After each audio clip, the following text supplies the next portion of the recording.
இந்த தடவை தென் தமிழகத்துல தொகுதிகள் வேணும் அப்படின்றதுல ஃபோக்கஸ்டா இருப்பீங்களா? ஆமாம், நிச்சயமாக தென் தமிழகத்தில் தான் நான் விரும்பி கேட்குறது. ஏன்னா நம்ம பிறந்து வளர்ந்து ஓடி ஆடி ஊர் தான் கேட்போம். அரசியல் கட்சிகள் என்ன நினைக்குன்னு கேட்டிங்கன்னா, அவருடைய மக்களுடைய ஓட்டு, தேவேந்திர மக்கள் ஓட்டு, தமிழக மக்கள் முன்னேற்ற கழகத்துடைய நம்பர்கள் ஓட்டு நமக்கு வேணும். ஆனால் இவர் சட்டமன்றத்துக்கு ஜெயிச்சு வரக்கூடாது. இந்த கான்செப்ட் தான் எனக்கு சீட்டு கொடுத்தாங்க. அது இந்த திருப்பி 26 நடக்காது.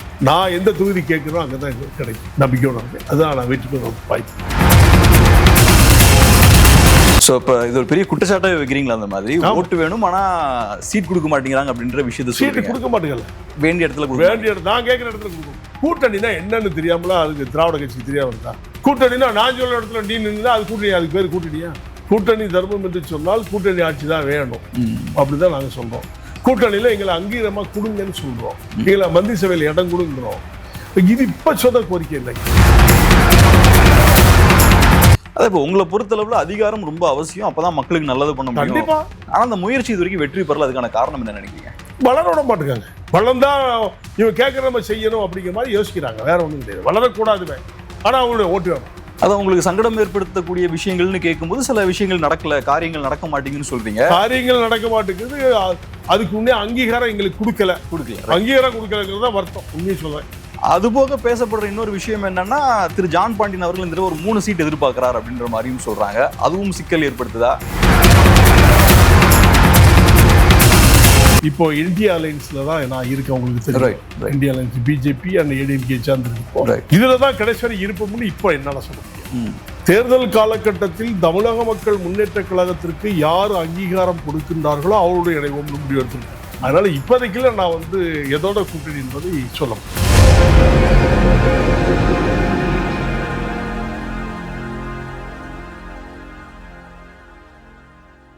வணக்கம்.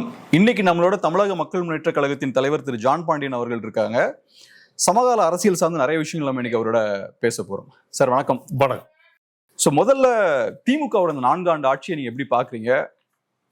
உங்களோட மதிப்பீடு என்ன?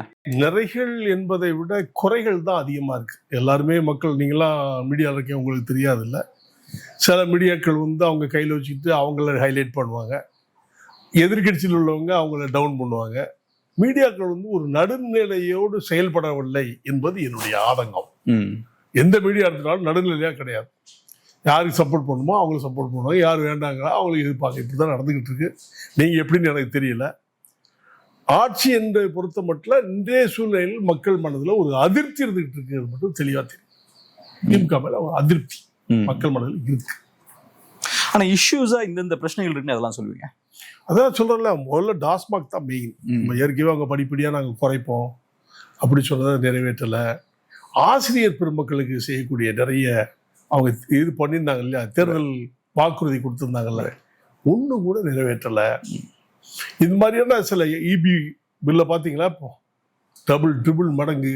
ஒரு ஏழை வீட்டில் கரண்ட் இருந்தவன் எப்படி பணம் கட்ட முடியாது? விவசாயிகளுக்கு மானியங்கள் கிடையாது.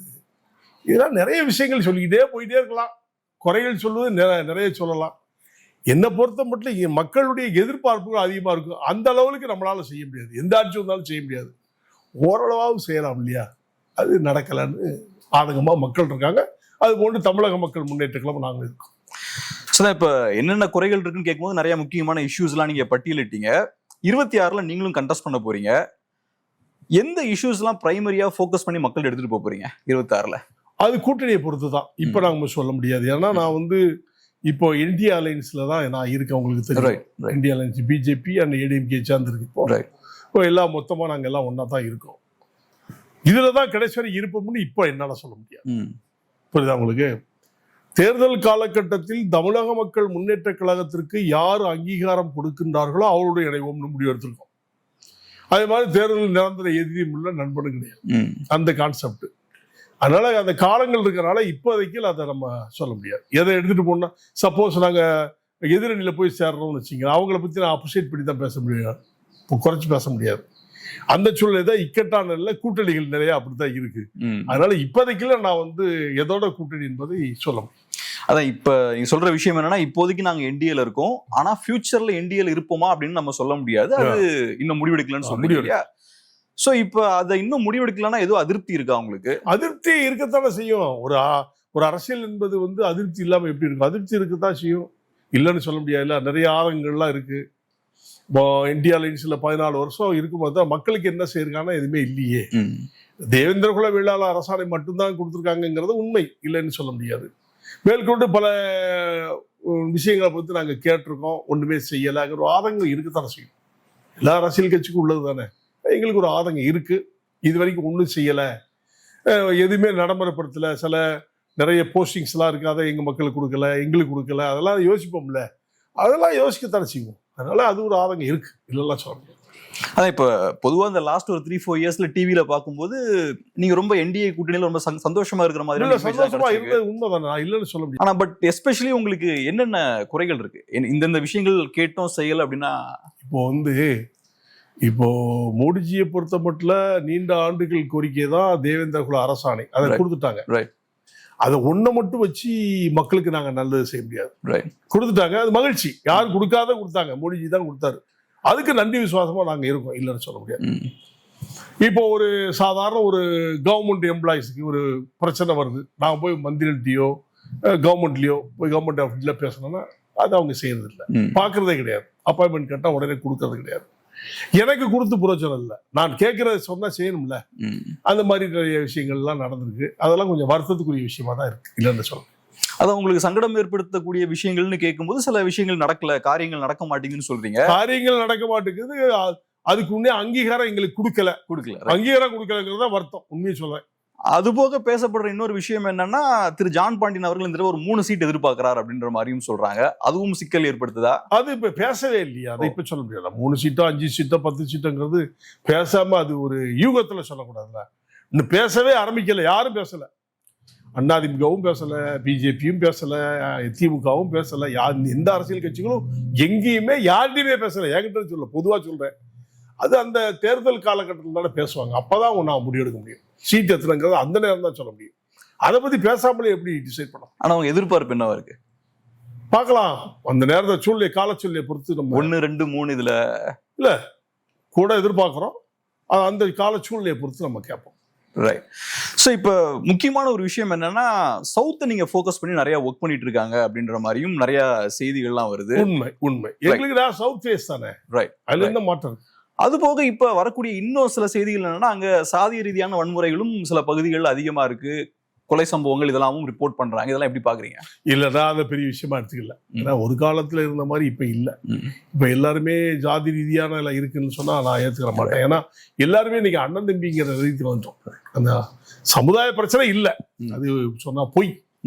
எல்லாமே கொலைகள்லாம் நிறைய நடக்குது, உங்களுக்கு தெரியாது. எத்தனை ஆண்டுகள் எத்தனை கொலை லிஸ்டே வச்சிருக்கேன். அது இருக்கு, நிறைய கொலைகள் நடந்திருக்கு, எல்லாம் நடக்குது. அதை பத்தியே நான் சப்ஜெக்ட் வரல, அது பெரிய விஷயமும் இல்லை.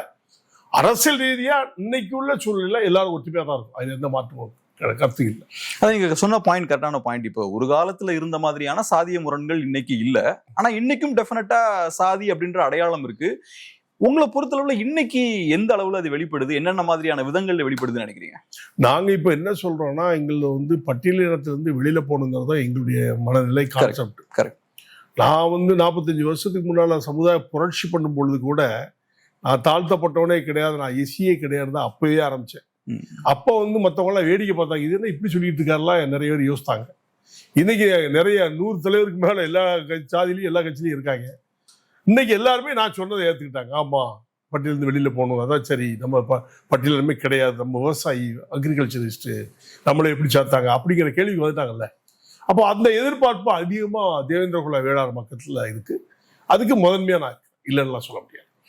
இந்த கோரிக்கை வரக்கூடிய நாட்கள்ல நிறைவேறுவதற்கான வாய்ப்பு இருக்கா? குறிப்பா நீங்க மோடி அவர்களோடலாம் ஒரு ராப்போ மெயின்டைன் பண்ணக்கூடிய ஒரு தலைவர் தான்.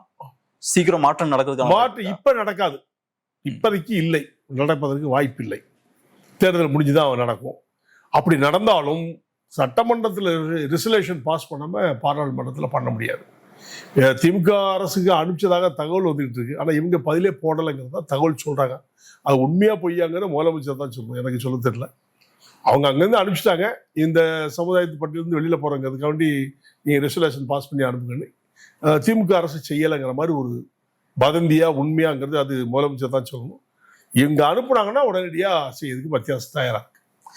இன்னொரு விஷயம் என்னன்னா சார், இப்ப சமகால அரசியல் சமகால விஷயங்கள்லாம் பார்க்கும்போது நிறைய கஸ்டோடியல் டெத் நடக்கிறதையும் பார்க்க முடியுது. ஏறக்குறைய திமுக ஆட்சியில 24 கஸ்டோடியல் டெத் நடந்திருக்குன்றாங்க. இப்ப ரீசெண்டா அஜித்குமார் அப்படின்றவரும் இறந்திருக்காரு போலீஸ் கஸ்டடியில. அது பெரிய ஒரு நியூஸ். அது இந்த மாதிரியான செய்திகள் நீங்க எப்படி பாக்குறீங்க? நேற்று போய் பார்த்து வந்தேன். Right. நேற்று தினம் மதுரையில் வந்தேன்.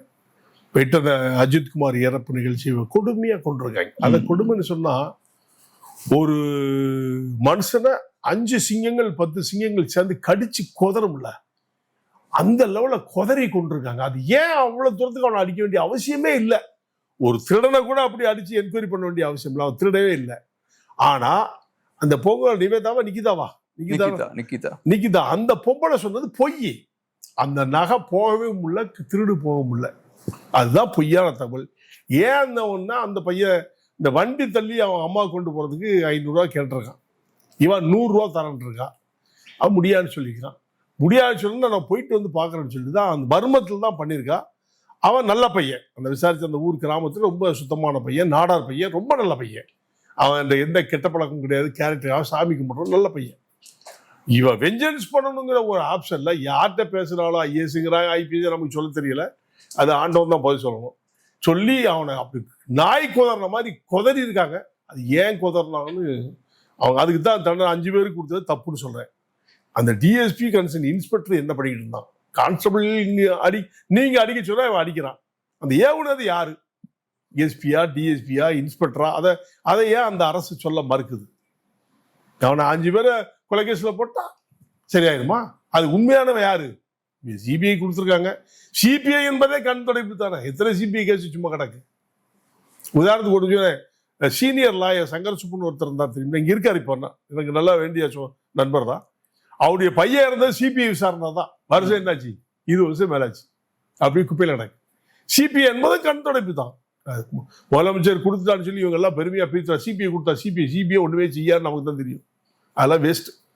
ஆனா அது இறந்து போனவன அருமையா கொடுமையா கொண்டிருக்காங்க. அந்த பொம்பளை ஏன் ஒன்னா சேர்க்கலைங்கிறதா நான் கேட்கிறேன். அது ஏன்னா அவனாலதான் இந்த பிரச்சனை உருவாக்கி இருக்கு. அவ தான் இதை கிரியேட் பண்ணிருக்கா. பொய்யா தகவல் கொடுத்துருக்கா. அவன் நல்ல பையன், திருடன் கிடையாது. இவ தான் திருடி. ஏன்னா இவ பொய்யான தகவல் கொடுத்தாதான் திருடி. அப்ப ஏன் ஒன்னா யாரை சேர்க்கணும்? அந்த பொம்பளை சேர்க்கணும். ஏன் சேர்க்கல? அப்ப சேர்க்கணும்னா அப்ப இதுக்கு அதிகாரி எவனோ உடந்தையா இருக்கான். அவளை பிடிச்சி உள்ள போனா அவனை சொல்லுவான். அப்ப செயின் மாதிரி நிறைய பேர் உள்ள வர இருக்கும். அதை காப்பாத்துறதுக்கு திமுக அரசு முயற்சி பண்ணதாக நான் நினைக்கிறேன். அது தப்புன்னு சொல்றேன். ஏன் அவளை பிடிச்சி உள்ள போனதுனால உங்களுக்கு என்ன குறைஞ்சு போகுது? உயிரே கொண்டுட்டீங்க. கொண்டு விட்டு ஒரு 5 லட்சமும் ஒரு 3 சென்ட் இடம் கொடுத்தா அவ குடும்பம் விருத்தி ஆயிருமா? அன்றாட காட்சி டெய்லி சாப்பிட்றவங்க, கஷ்டப்பட்ட ஃபேமிலி. அதுக்கு ஏன் ஒரு வீடு கொடுக்குறவங்க வீடு கெட்டதுக்கு 3 சென்ட் கொடுத்தா ஒரு வீடே கட்டி கொடுக்கலாம். அதெல்லாம் முதலமைச்சர் தான் முடிவு எடுக்கணும். ஆனா கொடுமையான கொலைங்க இது மாதிரி நிறைய நடந்திருக்கு. இது கொடுமையான கொலை. அதான் இப்ப சிபிஐ என்கொயரியை பொறுத்தளவுல பெரிய பிரோஜனம் இருக்காது அப்படின்றத உங்களோட பார்வையா இருக்கு. சத்தியமா கிடையாது. கவர்மெண்ட் என்ன பண்ணணும்னு நினைக்கிறீங்க? கவர்மெண்ட் என்ன பண்ணணும்னு சொன்னா எஃப்ஐஆர் முறையா போடணும். அந்த பொம்பளை தான் காரணம். நிகிதா அந்த நிகிதாங்கிற பொம்பளை ஏன் நீங்க விசாரிக்கல? அவளை ஏன் அரெஸ்ட் பண்ணல? அவ தான் தப்பான வழக்கு கொடுத்துருக்கான். நான் சொல்றேன், கோயிலுக்கு நகை கொண்டு வந்து கார்ல வச்சுட்டு யாரா போவாங்களா? எல்லாருமே பெண்கள் கோயிலுக்கு போகும்போது நகையெல்லாம் அலங்காரம் பண்ணி போனதான் நான் பார்த்துருக்கேன். கார்ல வச்சுட்டு போனாங்கிறாங்க. சரி, இதுக்கு முன்னால எங்கெல்லாம பேர் பாடல. அந்த ஃபுட்டேஜ் எடுத்து பாருங்க. உண்மையிலே நகை போட்டதால தெரியும்ல. கழட்டி வச்சுட்டு வந்த கோயில் போகும்போது பொய் தானே சொல்றா. நகை என்பதே பொய்ன்னு சொல்றேன். பொய்யான பட்டத்தை கட்டி தேவையில்லாம துன்புறுத்தி அந்த பையனை கொண்டிருக்காங்க. அது அஜித்குமாரை கொண்டிருக்காங்க. 5 பேர் இந்த கொலைகேஸ்ல உள்ள போயிட்டாங்க. ஏன் இவ்வளவு கொலை வழக்கு பதியல? இந்த 5 பேரை அடிக்க சொன்ன அதிகாரி யாரு? அவன் மேல ஏன் கொலை வழக்கு பதியல? இதெல்லாம் முதலமைச்சருக்கு தெரியாதா? காவல்துறைக்கு தெரியாதா? ஏன் செய்யணும் அப்படிங்கிறது என்னுடைய ஆதங்கம். தமிழக மக்கள் முன்னேற்றம் அதான் கேட்குது. அதை இப்ப ஃபர்ஸ்ட் நம்ம பேசும்போது ஒரு பாயிண்ட் சொன்னீங்க. அதாவது தென் தமிழகத்துல சில ஏரியாஸ்ல நீங்க ரொம்ப ஃபோக்கஸ் பண்ணி ஒர்க் பண்ணிட்டு இருக்கீங்க அப்படின்ற விஷயத்த சொன்னீங்க. நீங்க ஒர்க் பண்ணாலும் இதுக்கு முன்னாடி பாஸ்ட் நம்ம திரும்பி பார்க்கும்போது எக்மோர் மாதிரியான தொகுதிகள் தான் உங்களுக்கு வழங்கப்பட்டிருக்கு. ஸோ உங்களோட பேஸ் பார்த்தோம்னா தென் தமிழகத்துல ஸ்ட்ராங்கா இருக்கு. ஆனா உங்களுக்கு வழங்கப்படக்கூடிய வாய்ப்பு பார்த்தோம்னா நிறைய நேரங்கள்ல சிட்டி பேஸ்டா இருக்கு. இந்த தடவை தென் தமிழகத்துல தொகுதிகள் வேணும் அப்படின்றதுல ஃபோக்கஸ்டா இருப்பீங்களா? ஆமா, நிச்சயமா தென் தமிழகத்துல தான் நான் விரும்பி கேட்கறது. ஏன்னா நம்ம பிறந்து வளர்ந்து ஓடி ஆடி ஊர் தான் கேட்போம். அரசியல் கட்சிகள் என்ன நினைக்குது கேட்டீங்கன்னா, அவருடைய மக்களுடைய ஓட்டு, தேவேந்திர மக்கள் ஓட்டு, தமிழக மக்கள் முன்னேற்ற கழகத்துடைய நம்பர்கள் ஓட்டு நமக்கு வேணும். ஆனா இவர் சட்டமன்றத்துக்கு ஜெயிச்சு வரக்கூடாது. இந்த கான்செப்ட்ல தான் எனக்கு சீட்டு கொடுக்காங்க. அது இந்த திருப்பி 26 நடக்காது. நான் எந்த தொகுதி கேட்கிறோம் அங்கதான் கிடைக்கும், நம்பிக்கையோட இருக்கு. அதுதான் நான் வெற்றி பெறுவதற்கு வாய்ப்பு. சோ இப்ப இது ஒரு பெரிய குற்றச்சாட்டாவே வைக்கிறீங்களா? அந்த மாதிரி ஓட்டு வேணும் ஆனா சீட் கொடுக்க மாட்டேங்கிறாங்க அப்படின்ற விஷயத்த சீட்டு கொடுக்க மாட்டேங்கல. வேண்டிய இடத்துல வேண்டிய இடத்துல நான் கேட்கிற இடத்துல கொடுக்கணும். கூட்டணினா என்னன்னு தெரியாமலா அதுக்கு திராவிட கட்சிக்கு தெரியாம இருக்கா?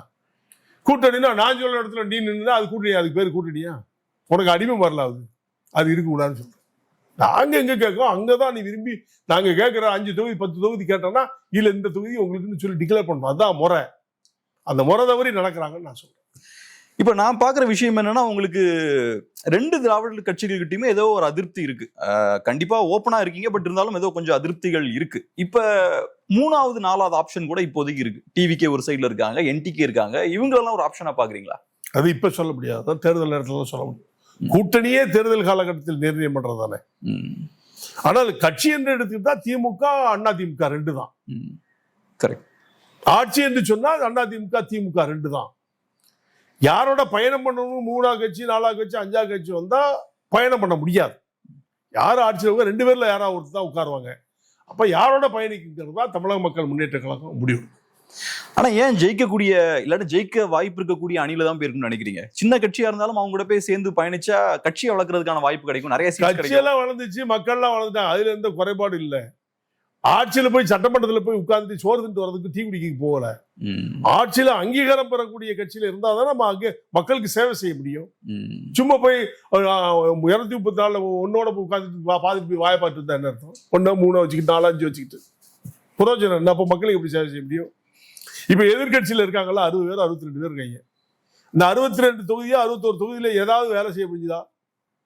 அந்த சட்டமன்ற உறுப்பினர் செய்ய முடியுதா? செய்யலையே. அப்ப நம்ம யாரோட ஜெயிக்கிற கட்சியோட கூட்டணி வச்சு ஜெயிச்சுட்டு போய் நான் போய் அங்க போய் சட்டமன்றத்தில் போய் தூங்கிட்டு போறதுக்கு அப்புறம் மக்களுக்கு சேவை செய்யணும்ல. மக்கள் ரெப்ரஸன்டேட்டிவா போனால் யாரோட நம்ம இருக்கணுங்கிறத அந்த காலகட்டத்தில் முடிவெடுத்து நம்மளுக்கு தமிழக மக்கள் முன்னேற்ற கழகத்துக்கு யாரும் அங்கீகாரம் கொடுக்காங்களோ அவங்களோட தான் பயணிக்கணும்னு நாங்கள் முடிவெடுத்தோம். ஏன் அதை கேட்கிறேன்னா, இப்ப திராவிட கட்சிகளோட தொடர்ச்சியா பல ஆண்டுகள் பயணித்த சிறிய கட்சிகளோட ஆதங்கமே என்னவா இருக்குன்னா, ஒரு காலத்துல நாங்க ஸ்ட்ராங்கா இருந்தோம், இன்னைக்கு பலவீனப்பட்டு போயிட்டோம், நேத்தை விட எங்களுக்கு இன்னைக்கு கம்மியான சீட்ஸ் கிடைக்குது அப்படின்ற ஒரு கோபம் இருக்கு. ஸோ அப்படி இருக்கும்போது தனியா ஒர்க் பண்ணா நிறைய சீட்ஸை ஃபோக்கஸ் பண்ணி ஒர்க் பண்ணலாம், கட்சியோட பேஸை டெவலப் பண்ணலாம், ஃபியூச்சர் இருக்கும் இல்லையா? அதுக்காக கேட்கிறேன். இல்ல ஒர்க் பண்ணலாம், ஃபியூச்சர்லாம் இருக்குங்கிறது இது எப்போ ஃபியூச்சர் எத்தனை திருப்பூரா ஏமாந்துட்டு இருக்குது. மக்களுக்கு சேவை செய்தா மட்டும்தான் வளர முடியுமே தவிர ஃபியூச்சர்னு சொல்லிட்டு போய் தற்கொலை பண்ணிட்டு முடியுமா? மக்களுக்கு சேவை செய்யணும்ல, அதுதான் நாங்க விரும்புறோம். இப்ப ஆஃப் லைட் பார்த்தோம்னா சார், இப்ப அதிகார பகிர்வு அப்படின்ற ஒரு விஷயமும் பெரிய பேசு பொருளா இருக்கு. நிறைய கட்சிகள் அதை இப்ப பேசுறாங்க. உங்களோட பார்வை என்ன? நானும் அதான் பேசுறேன். கூட்டணி தர்மம் என்று சொன்னால் கூட்டணி ஆட்சி தான் வேணும் அப்படிதான் நாங்க சொல்றோம். கூட்டணியில எங்களை அங்கீகாரமா கொடுங்கன்னு சொல்றோம், எங்களை மந்திரி சபையில இடம் கொடுங்கிறோம். இது இப்ப சொந்த கோரிக்கை இல்லை, கிட்டத்தட்ட 40 வருஷமா எல்லா கட்சிகளும் சொல்லி, சிறிய கட்சிகள் எல்லாமே கூட்டணி கட்சி எல்லாம் இப்ப 40 வருஷமா சொல்லிட்டு தான் இருக்கு. ஆனா திராவிட கட்சிகள் இது வரைக்கும் செவிசாய்க்கவே இல்லை.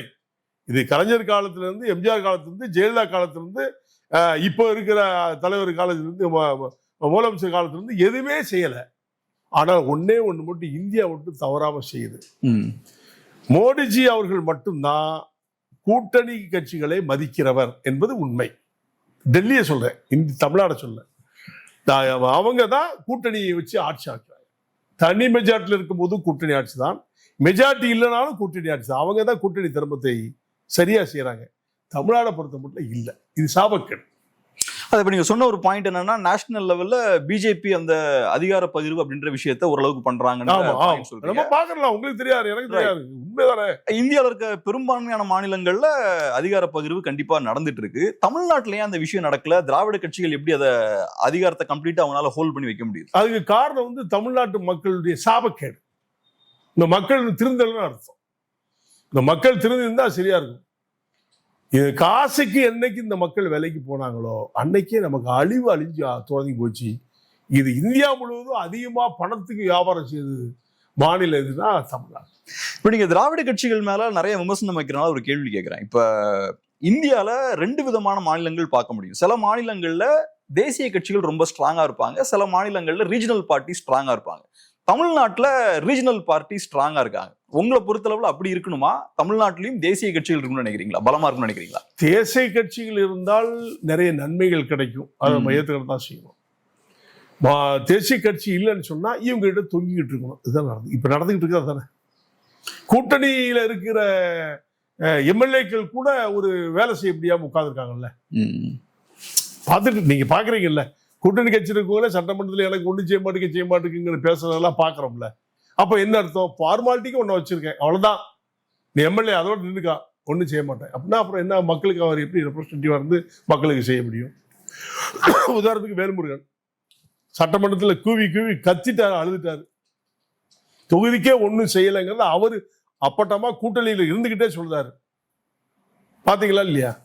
சபாநாயகர் கீழே உட்கார்ந்து ஆர்டர் போடுறாரு. இப்படிதான் ஒரு அடிமைத்தனத்தை கொண்டு வருவது யாராவது ஏத்துக்க முடியுமா? ஏற்றுக்கூடாது. அப்போ என்ன பிரயோஜனம்? மக்களுக்கு எப்படி சேவை செய்ய முடியுங்கிறது தான் எங்களுடைய நினைப்பு. ஆனா இப்ப சொல்லப்படுற ஒரு விஷயம் என்னன்னா, ஒவ்வொரு மாநிலத்துக்கும் ஒரு பிரத்யேக குணம் இருக்கும், ஒவ்வொரு மக்களுக்கும் ஒரு தேவை இருக்கும். தேசிய கட்சிகளால எல்லா மக்களையும் ப்ராப்பரா ரெப்ரசென்ட் பண்ண முடியாது. தமிழ்நாடோட கேரக்டரே டிஃப்ரெண்டா இருக்கு.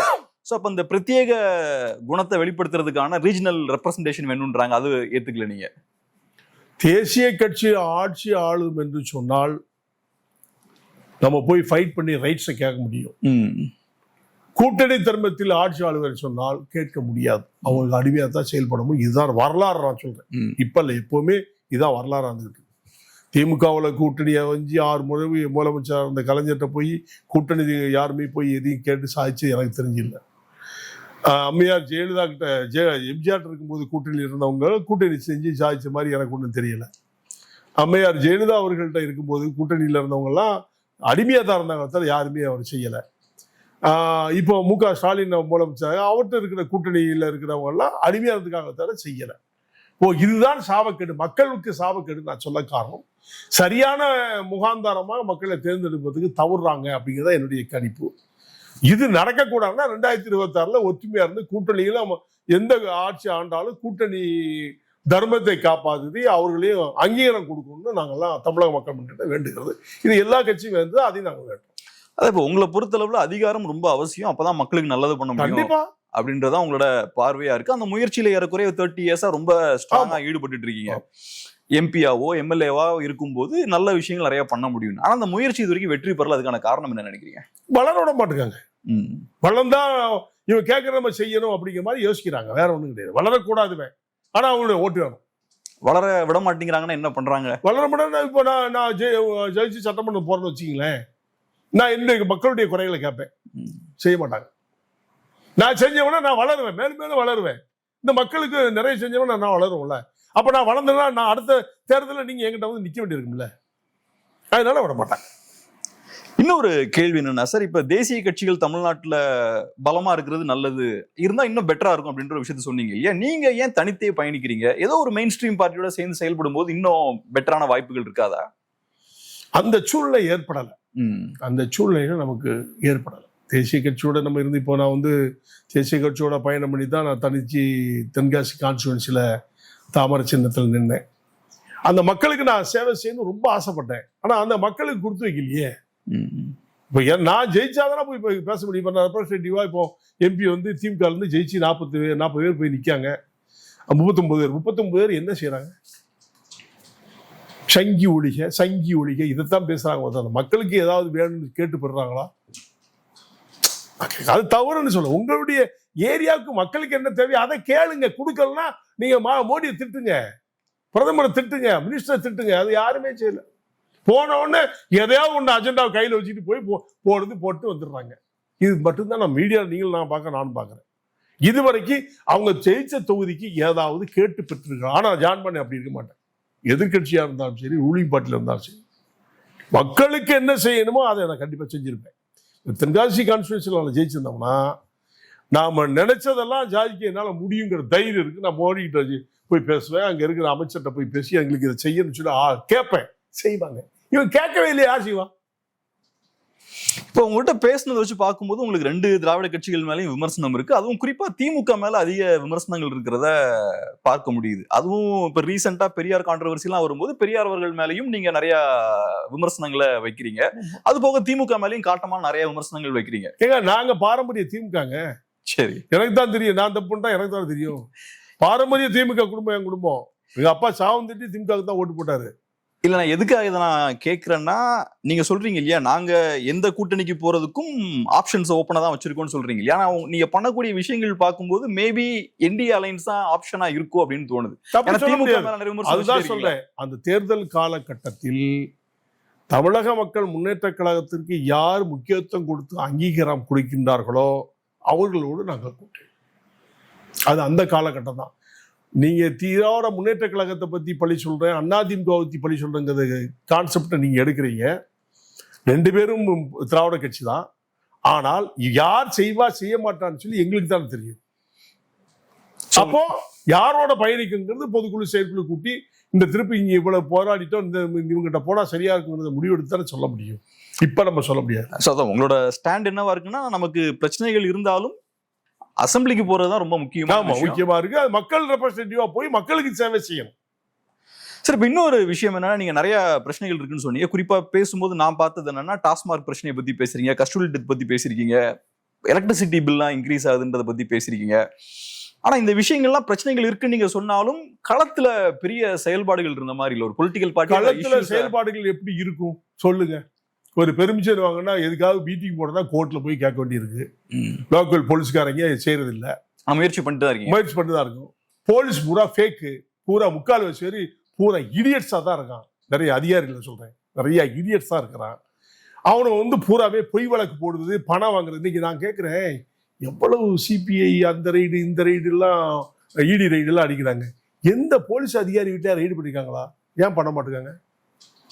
இன்னைக்கு உலகத்திலே அதிகமா இருக்குது நிறைய அதிகாரிகள் ஐபிஎஸ் ஐஏஎஸ் அதிகாரி தான். இவன் வீட்டெல்லாம் ஏன் ரைடு பண்ண மாட்டேங்கிறீங்க? என்ன கான்செப்ட்? அப்போ இது ஒரு பாராமமா தானே இருக்குது.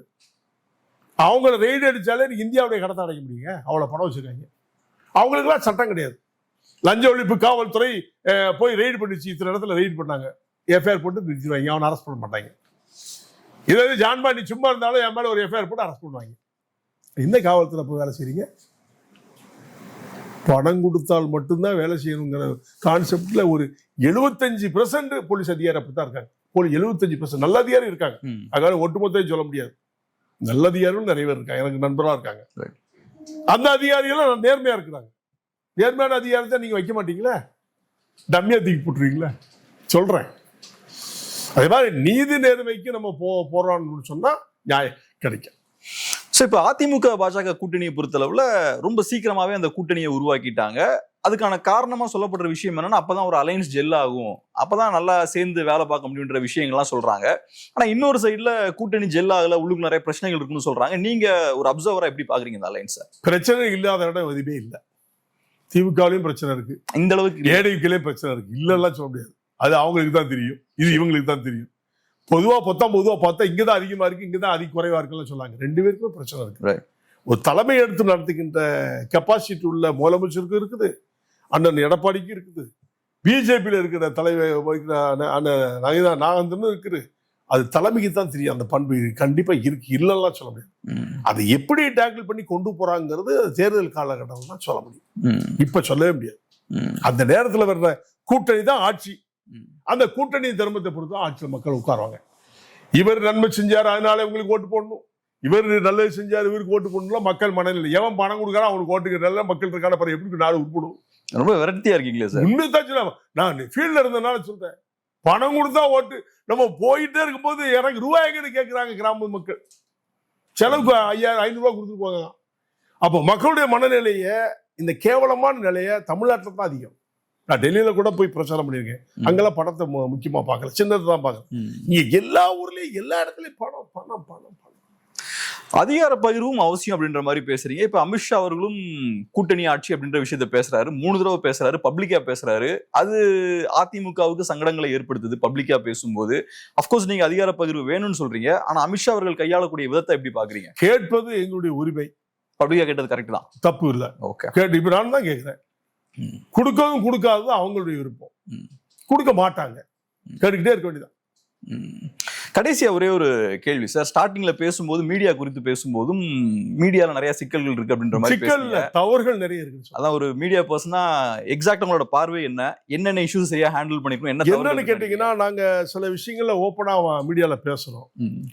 ஏதாவது மைனஸா டங்குல வந்துச்சுன்னா அதை மட்டும்தான் ஹைலைட் பண்றீங்க, நல்ல செய்திகளை போடுறது இல்லை. இது ஒட்டுமொத்த உங்க மீடியாவும் சேர்த்தே சொல்றேன், டோட்டல் எல்லா மீடியாவும் இந்த தப்பு பண்ணுது. நல்ல விஷயங்களை சொல்லும்போது அதை மறைச்சிட்டு தவறா யாராவது திட்டோம்னா அந்த இதை மட்டும்தான் போட்டு ஹைலைட் பண்றீங்க. ஸோ அப்போ எப்படி தமிழ்நாடு வளரும்? அப்போ மக்களுடைய நிலை சாபக்கேடான நிலையா இல்லையா? அப்போ உங்க மீடியா எப்படி வளரும்? மீடியா எந்த தவற நல்லா போடுறது. இப்போ ரூலிங் பார்ட்டிக்கு ஒரு 20 மீடியா இருக்கும், எதிர்கட்சிக்கு ஒரு 20 மீடியா இருக்கும். இவரை பத்தி அவர் குறை சொல்லுது, அவரை பத்தி இவரை சொல்லுது. திமுக நல்லது செய்யறதை பத்தி இவன் சொல்ல மாட்டாங்க, இவங்க சொல்றதை பத்தி அவங்க சொல்ல மாட்டாங்க. வேற எப்படி கூட நாடு உருப்படும் சொல்லுங்க? என்னைக்கு ஓப்பனா எல்லாரும் சேர்ந்து உண்மையா இருந்தீங்கன்னா மட்டும்தான் மக்கள் மனநிலை நல்லா இருக்கும். அது வாய்ப்பு இல்லை. தமிழ்நாடு சாபக்கேடு. இந்த மக்கள் கடைசி வரைக்கும் இப்படிதான் இருப்பாங்க, அரசியல்வாதி இப்படிதான் இருப்பாங்க, திருந்ததுக்கு வாய்ப்பு இல்லை. இதுதான் உண்மை. நானும் அரசியல்வாதி தான், அதனால உண்மையை சொல்றேன். ரொம்ப நன்றி சார். பிஸியான டைம்ல அருமையான ஒரு பேட்டி கொடுத்து ரொம்ப நன்றி.